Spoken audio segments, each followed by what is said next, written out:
ओम शांति। शांति के सागर कल्याणकारी प्राणेश्वर शिव बाबा रोज बच्चों को आकर के ओम शांति करता है, याद प्यार देता है, नमस्ते करता है। शिव बाबा हमारा ओबीडिएंट सर्वेंट है। पहले बाबा ओम शांति नमस्ते करता, फिर हम उनको रिटर्न करते हैं। तो बाबा ने आज कहा है आपस में भी एक दूसरे को ओम शांति प्यार से करो, दिल से करो। ये प्यार से दिल से ओम शांति करना, चाहे बाबा को चाहे आपस में, यह भी एक दूसरे का रिगार्ड रखना है, रिस्पेक्ट रखना है, एक दूसरे को प्यार करना है। और ओम शांति हम इसलिए भी करते हैं क्योंकि दुनिया में नमस्ते प्रणाम जय श्री कृष्ण की राम राम जी करते हैं, पर यहाँ पर हम ब्रह्मा कुमार कुमारी भाई बहनें आपस में एक दूसरे को ओम शांति करते हैं क्योंकि शांति आत्मा का स्वधर्म है। शांति देश से आत्मा आई है। आत्मा का घर शांति धाम है। आत्मा का पिता शांति का सागर है। आत्मा का गुण शांति है, स्वरूप शांति है। और शिव बाबा ने हम आत्माओं को शांति स्थापन करने के निमित्त बनाया है। विश्व में शांति स्थापन करने अर्थ ही बाबा आया है और बच्चों के द्वारा शांति की स्थापना करा रहा है। दूसरा बाबा ने कहा कि यूँ तो मैं अभोक्ता हूँ, खाता नहीं हूँ, लेकिन शिव बाबा का भंडारा है। भंडारे में जो भी ब्रह्मा भोजन बनता है, उस ब्रह्मा भोजन को शिव बाबा को स्वीकार कर तब हमें स्वयं स्वीकार करना है, औरों को स्वीकार कराना है। क्योंकि बाबा के भंडारे से हम पल रहे हैं। दूसरा, बाबा के भंडारे में जो भी ब्रह्मा भोजन बनता है, अन्न बनता है, उसको हम खाते हैं तो मन पर प्रभाव पड़ता है। जैसा अन्न वैसा मन, शक्तिशाली वह भोजन बन जाता है और हम भी शक्तिशाली बनते हैं उस ब्रह्मा भोजन को खाकर। जिस ब्रह्मा भोजन के लिए देवी देवताएं भी तरसते थे, वो उनको भी स्वीकार नहीं हुआ, लेकिन हम बच्चों को रोज स्वीकार करना होता है। भंडारे से ही हम खा रहे हैं, पल रहे हैं, इसलिए बाबा का भंडारा है, बाबा को स्वीकार करके तब हमें खाना है। इसके साथ साथ तीसरा बाबा ने कहा मधुबन बाबा का घर, ये तीर्थ स्थान है। सब तीर्थों से ऊंच तीर्थ ये है आबू में, जहाँ बाबा आए हैं। आबू के लिए कहा जाता है आबू नहीं देखा तो कुछ नहीं देखा, आबू में बदलती हैं जीवन की रेखा। तो चलिए सुनते हैं बाबा के महावाक्य। 10 तारीख के हैं। मीठे बच्चे अपनी स्वधर्म में स्थित होकर आपस में प्यार से एक दो को ओम शांति कहो। यह भी एक दो को रिगार्ड देना है। क्वेश्चन है, भक्ति में भी भगवान को भोग लगाते हैं, यहाँ तुम बच्चे भी लगाते हो, यह रस्म क्यों? क्योंकि यह भी उनका रिगार्ड रखना है। भल तुम जानते हो शिव बाबा निराकार हैं, अभोक्ता है, खाते नहीं, लेकिन वासना तो पहुँचती है। सर्व का सद्गति दाता पतित पावन बाप है, तो जरूर भोग भी उनको लगाना चाहिए। गीत के बोल हैं हमारे तीर्थ न्यारे हैं। ओम शांति। बच्चों की दिल में भी उठा ओम शांति। जैसे कि इसको नमस्ते कहा जाता है, वह भी रिटर्न में कहते हैं नमस्ते। यहाँ बाप ने कहा ओम शांति, तो सब बच्चे इनकी आत्मा सहित सबकी दिल से आएगा ओम शांति, अर्थात हम आत्मा शांत स्वरूप हैं। तो सब बच्चे इनकी आत्मा सहित सबकी दिल से आएगा ओम शांति, अर्थात आत्मा शांत स्वरूप है। तो रिस्पॉन्स तो करना चाहिए ना। यह रिस्पॉन्ड हुआ ना। दूसरे कोई तीर्थ आदि पर ऐसे नहीं कह सकते। बाप ज्ञान का सागर भी कहते हैं ओम शांति, ज्ञान चंद्रमा भी कहते हैं ओम शांति, ज्ञान सितारे भी कहते हैं ओम शांति, ज्ञान सूर्य शिव बाबा, ज्ञान चंद्रमा ब्रह्मा बाबा और ज्ञान सितारे सब आत्माएं अर्थात बच्चे। सितारों में सब आ गए। अब तुम बच्चों को अपने स्वधर्म का पता लगा है कि हम शांत स्वरूप और शांति धाम के रहने वाले हैं। यह तुमको निश्चय हुआ है।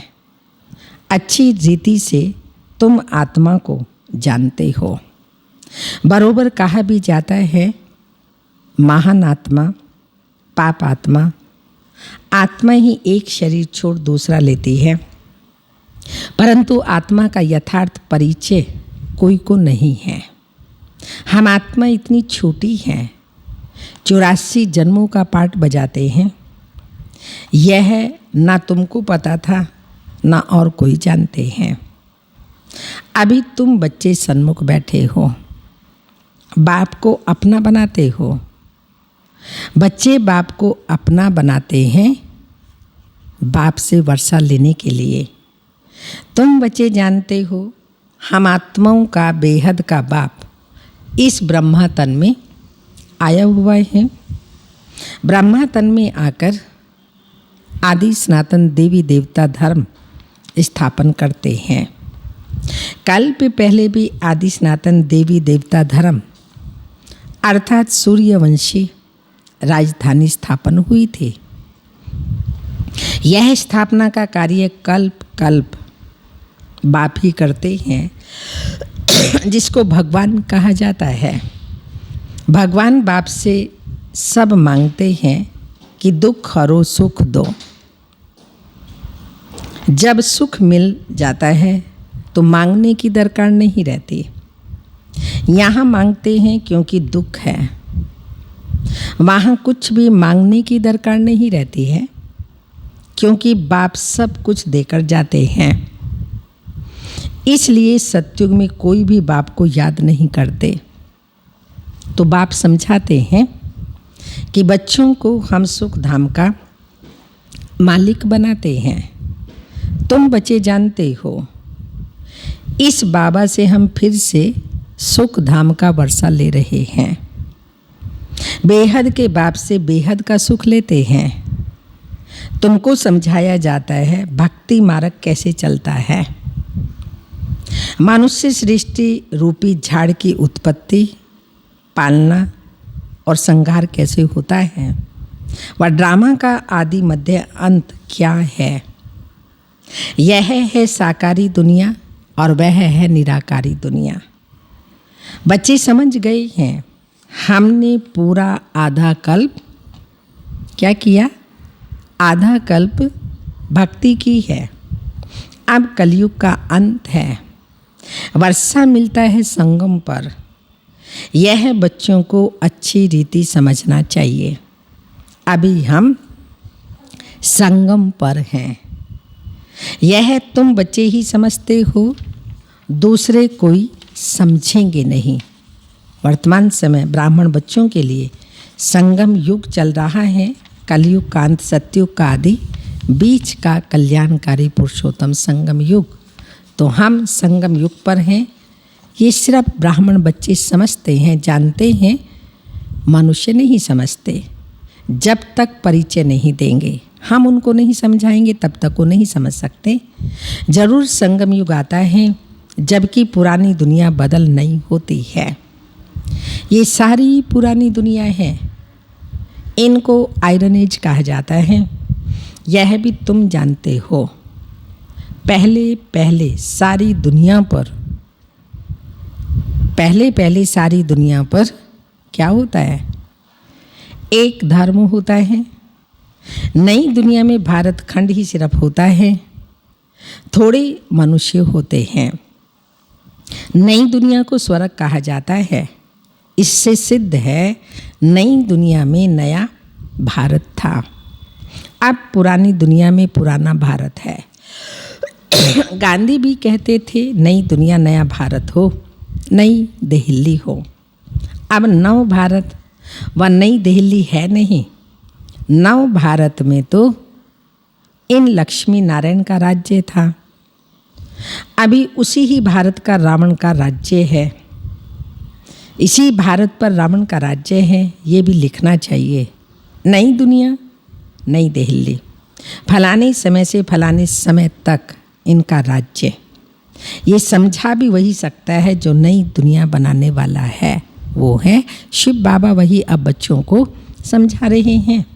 ब्रह्मा द्वारा नई दुनिया स्वर्ग स्थापन करते हैं। जिस स्वर्ग का वर्षा लेने के लिए तुम यहाँ आते हो, तो बाप तुमको युक्ति बतलाते हैं अथवा पुरुषार्थ कराते हैं। सन्मुख भी मिलने आते हो अथवा वहाँ भी बैठ पढ़ते हैं। मधुबन में जब बाबा साकार में आते थे वहाँ भी पढ़ते थे।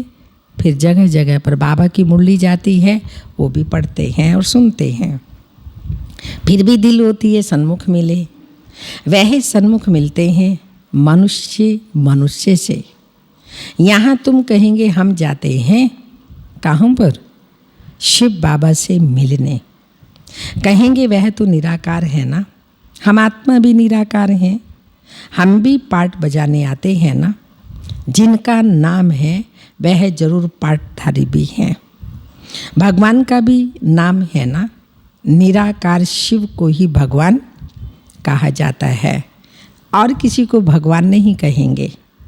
भगवान निराकार ही गाया जाता है। उनकी पूजा होती है। आत्माओं की भी पूजा होती है। रुद्र यज्ञ रचते हैं ना, वह मिट्टी के शालिग्राम बनाते हैं। पत्थर का बना हुआ मिट्टी का। मिट्टी को तोड़ने फिर बनाने यह सहज है। दुनिया तो इन बातों को नहीं जानती। रुद्र यज्ञ में कितनी आत्माओं की पूजा कर सकते हैं। बच्चे तो ढेर हैं। भक्त सब भगवान के बच्चे हैं। बाप को याद करते हैं। बाबा ने समझाया है शिव बाबा आते ही भारत में हैं। तुम थोड़े बच्चे हो जो उनके मददगार, खुदाई खिदमतगार बनते हो। उनकी ही पूजा भक्त लोग शालिग्राम बना कर के करते हैं। यज्ञ जो रचते हैं उनमें छोटा यज्ञ भी होता है, बड़ा भी होता है। बड़े साहूकार लोग बड़ा यज्ञ रचते हैं, लाख लाख बनाते हैं। शालिग्राम लाखों के अंदाज में बनाते हैं। छोटा यज्ञ होगा तो 5-10 हज़ार बनाएंगे। जैसा जैसा सेठ वैसा यज्ञ, फिर उतने शालिग्राम बनाते हैं। एक शिव बाकी शालिग्राम बनाते हैं।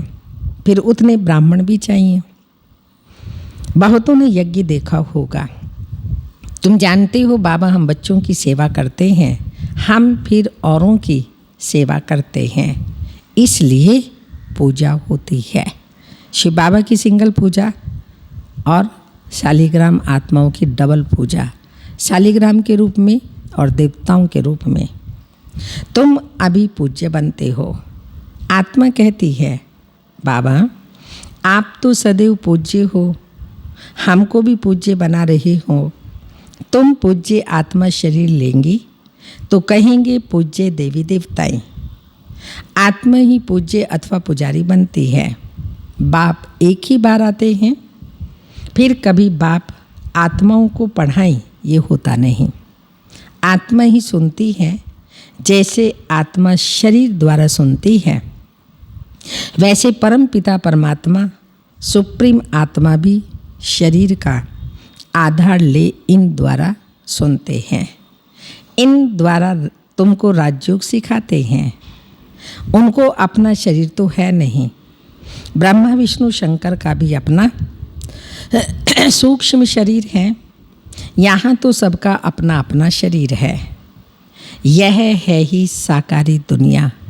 शिव बाबा है निराकार, वह ज्ञान का सागर, सुख का सागर और प्यार का भी सागर है। वह आकर सबको पतित से पावन बनाते हैं। इसमें प्रेरणा की तो कोई बात ही नहीं। मुझे अगर प्रेरणा से पावन बनाना हो तो फिर आकर यहाँ रथ लेने की क्या दरकार है। शिव के मंदिर में आगे बैल रखते हैं कि परमात्मा आता है, ब्रह्मा का तन लेता है, ये यादगार है। अगर शिव बाबा प्रेरणा से ही ज्ञान देता तो यहाँ आने की आवश्यकता ही नहीं।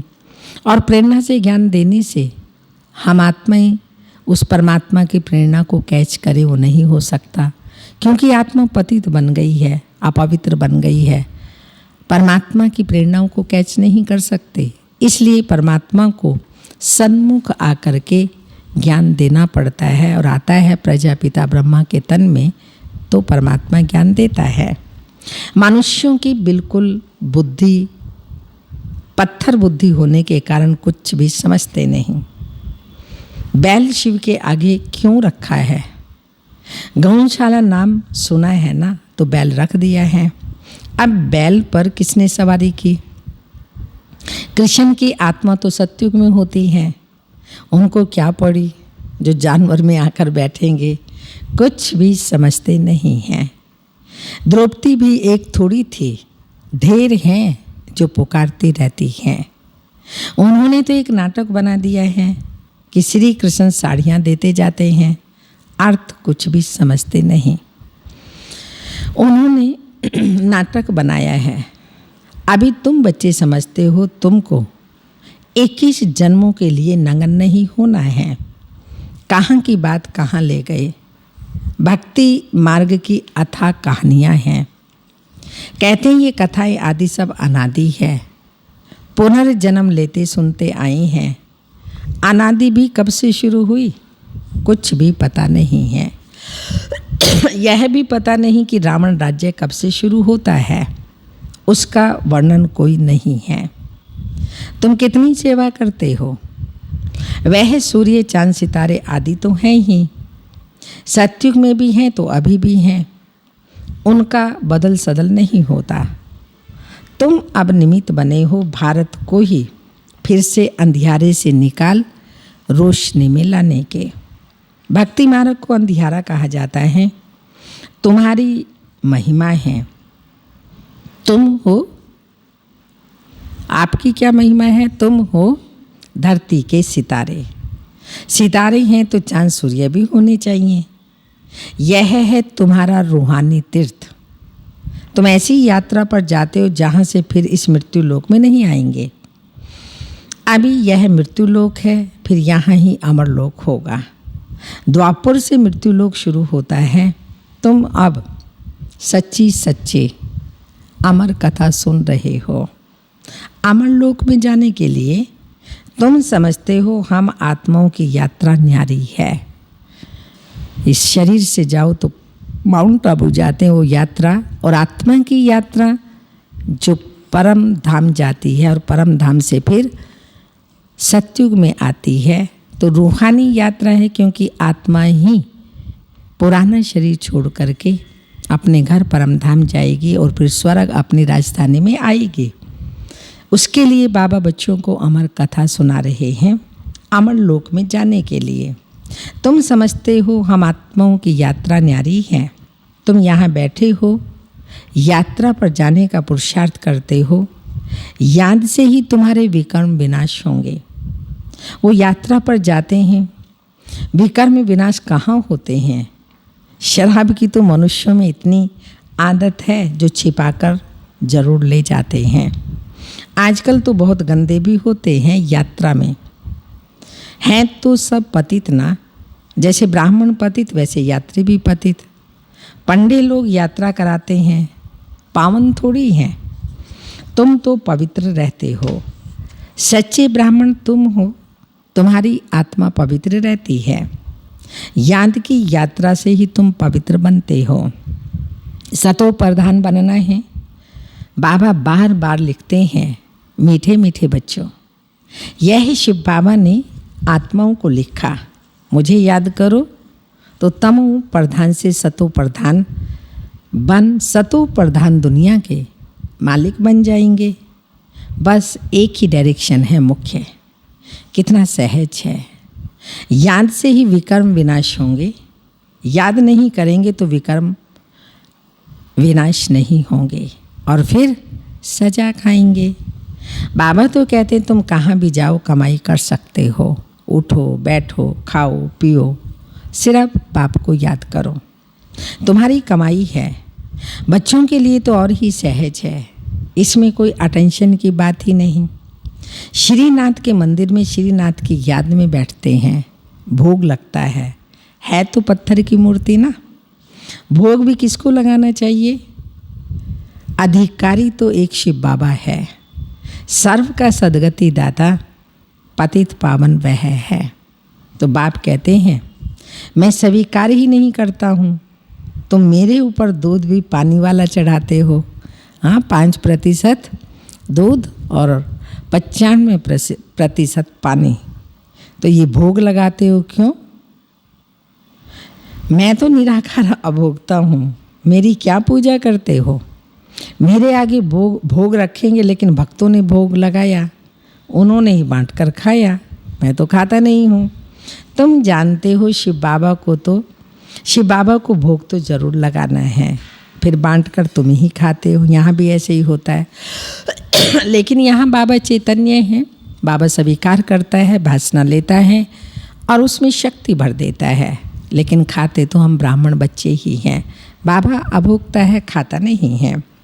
यह है जैसे कि किसका रिकॉर्ड रखना है, तो बाबा का भी हम ये रिकॉर्ड रखते हैं, जो बाबा के भंडारे से खाते हैं और बाबा को स्वीकार करा के फिर खाते हैं, ताकि वो शक्तिशाली बन जाए।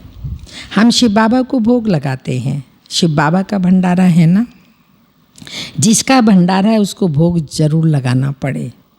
भल तुम भोग लगाते हो, खाते भी तुम बच्चे हो, लेकिन हाँ खाते भी बच्चे हो, लेकिन ये ब्रह्मा खाता है, मैं नहीं खाता हूँ। ब्रह्मा बाबा भी खाते, लेकिन मैं नहीं खाता हूँ।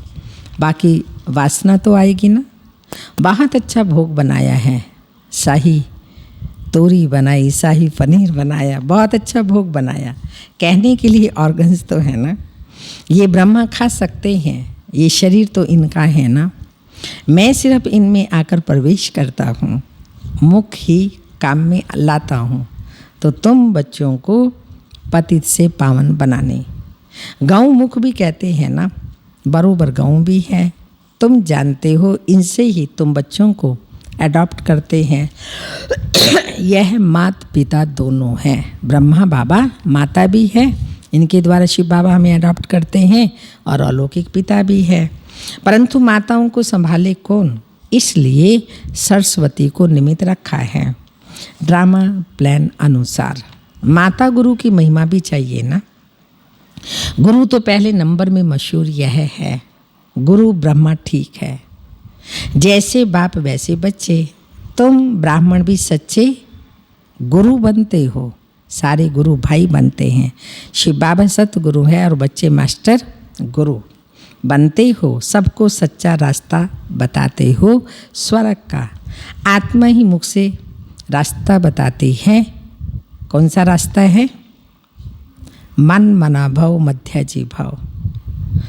बाप माँ बच्चे सब वही रास्ता बताते हैं। यहाँ तुम सन्मुख हो, याद रहती है, फिर घर जाते हो तो बहुत बच्चे भूल जाते हैं। यहाँ आनंद आता है, बाबा पास आए हैं। बाबा कहते हैं स्वदर्शन चक्रधारी बन, यह युक्ति बताओ कि मुक्ति धाम बाप को और वर्षे को याद करो। अच्छा, मीठे मीठे सिक्के लदे बच्चों प्रति माता पिता बाप दादा का याद प्यार। Good morning, diamond morning. रूहानी बाप की रूहानी बच्चों को नमस्ते। हम रूहानी बच्चों की रूहानी माता पिता बाप दादा को याद प्यार। गुड मॉर्निंग, डायमंड मॉर्निंग, ओम नमस्ते। धारणा के लिए मुख्य सारे हैं। आपस में एक दो को व बाप को यथार्थ रिगार्ड देना है। बाप भल अभोगता है, लेकिन जिसके भंडारे से पालना होती है उसको पहले स्वीकार जरूर कराना है। सेकंड पॉइंट, पूजनीय बनने के लिए खुदाई खिदमतगार बनना है, बाप के साथ सेवा में मददगार बनना है। जब आत्मा और शरीर दोनों पावन होंगे तब पूजा होगी। वरदान है, स्वयं को जिम्मेवार समझकर हर कर्म यथार्थ विधि से करने वाले संपूर्ण सिद्धि स्वरूप भाव।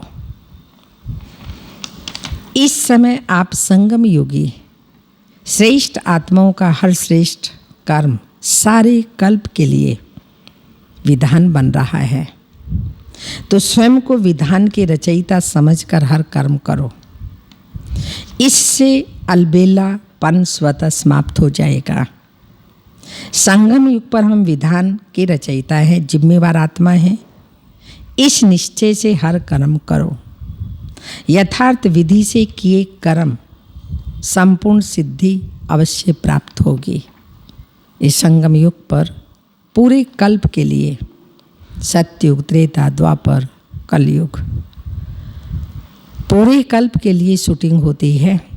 इसलिए बाबा कहते हैं, दुनिया में भी आप देखते हैं जब शूटिंग होती है तो अपने ऊपर कितना ध्यान रहता है, चाहे वो देखने का, सुनने का, बोलने का, हर कर्म करने का, इतना अपने ऊपर अटेंशन रखते हैं कि कोई भी हमारी एक्टिंग ऐसी ना हो जो देखने वाले चकित रह जाएं।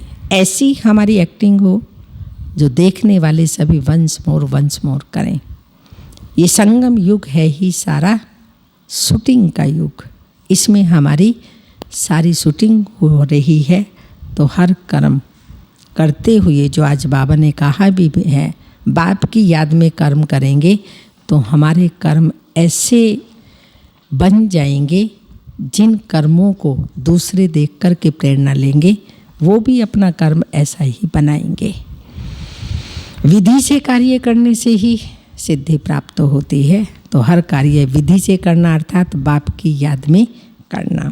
स्लोगन है, सर्वशक्तिमान बाप साथ हो तो माया पेपर टाइगर बन जाएगी।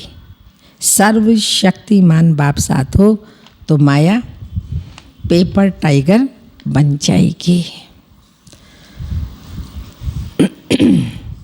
आज का तपस्या का पॉइंट है, पावरफुल याद के लिए।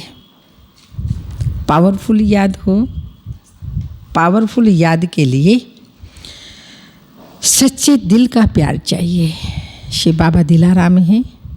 तपस्या का पॉइंट, पावरफुल याद के लिए सच्चे दिल का प्यार चाहिए। सच्ची दिल वाले सेकंड में बिंदु बन बिंदु स्वरूप बाप को याद कर सकते हैं। सेकंड में बिंदु बन जाएं और फिर बिंदु बाप को याद करें। सच्ची दिल वाले सच्चे साहिब को राजी करने के कारण बाप की विशेष दुआएं प्राप्त करते हैं। सच्ची दिल है तो ऑटोमेटिकली बाप की दुआएं प्राप्त होती हैं, जिससे सहज ही एक संकल्प में स्थित हो ज्वाला रूप की याद का अनुभव कर सकते हैं। पावरफुल वाइब्रेशन फैला सकते हैं। तो ऐसी पावरफुल याद की यात्रा चाहिए जो ज्वालामुखी याद बन जाए और जिससे वाइब्रेशंस भी पावरफुल हों। दीदी जी की विशेषता है सदा निर्भय, निडर और निश्चिंत। जो निर्भय होगा, निडर भी होगा और निश्चिंत तो फिर रहेगा ही। दीदी कभी किसी भी बात में भयभीत नहीं होती। बाबा की शक्तियों में उनका अटूट विश्वास था, निश्चय अटल था, इसलिए सदा निर्भय रही। निश्चय बुद्धि विजयंती कहते हैं ना। यज्ञ के सामने कैसी भी परिस्थितियां आई, उसमें सदा निश्चिंत रही। कभी क्यों क्या का प्रश्न नहीं किया, सदा प्रसन्न चित्त रही। कभी उनके चेहरे पर चिंता के चिन्ह दिखाई नहीं दिए। ऐसी थी हमारी बड़ी दीदी जी। ओम शांति।